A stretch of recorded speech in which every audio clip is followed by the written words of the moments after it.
that whole Egyptian religion renaissance that was going on had to go underground, and it became the Freemasons. And that's why the Freemasons have so many like ancient Egyptian links and symbolism and imagery, and they kind of believe in the whole being a good person. I don't know, I just think it's pretty cool that the like 16th century renaissance of Egyptian religion had to go underground and became the Freemasons. I think that's really cool. Why is that not like more known? But Napoleon went into Egypt. A lot of his captains and or people in command, they were Freemasons, and he spent the night in the Red Pyramid quite famously.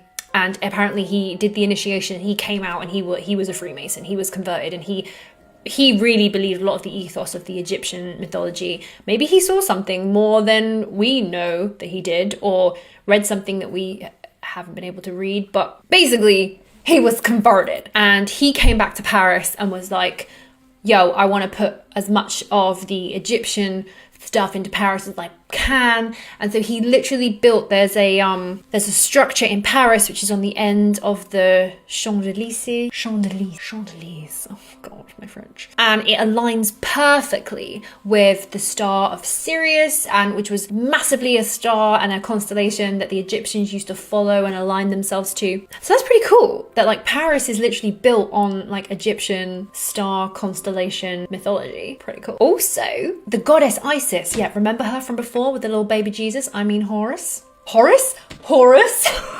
The little baby Horus. So the goddess Isis got so huge and was such a huge like star that she had temples to her, not just in Egypt, but like all around. They're found in Spain, in France. There's even one in England. There was a temple to the goddess Isis in London, and I did not know about it. I need to find it. So there was temples to the goddess Isis kind of all over the gaff, and there was one in Paris. Now, where the site of it is now, in the medieval times, they took down the temple to Isis and they rebuilt like a cathedral, and they made it like a Catholic church. But it was called Par Isis, as in by Isis.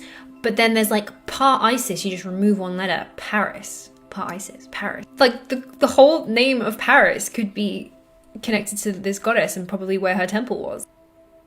And then now we're in a very unique place where I feel loads of people, even people who aren't particularly spiritual or even religious, are now waking up to the idea that we are all so deeply connected, that everything is so deeply in sync with each other and like designed to work together.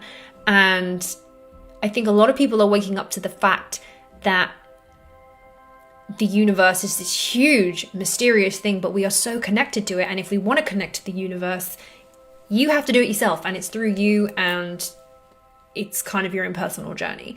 And I feel like that we're going to have like a third wave of renaissance of like Egyptian kind of theories. And a lot of people are waking up to the fact that we might be a lot older than we even thought. Growing up, my worldview was literally the beginning of the world, the Bible, and me. And now I'm realizing that it's even bigger and huger and more vast than that.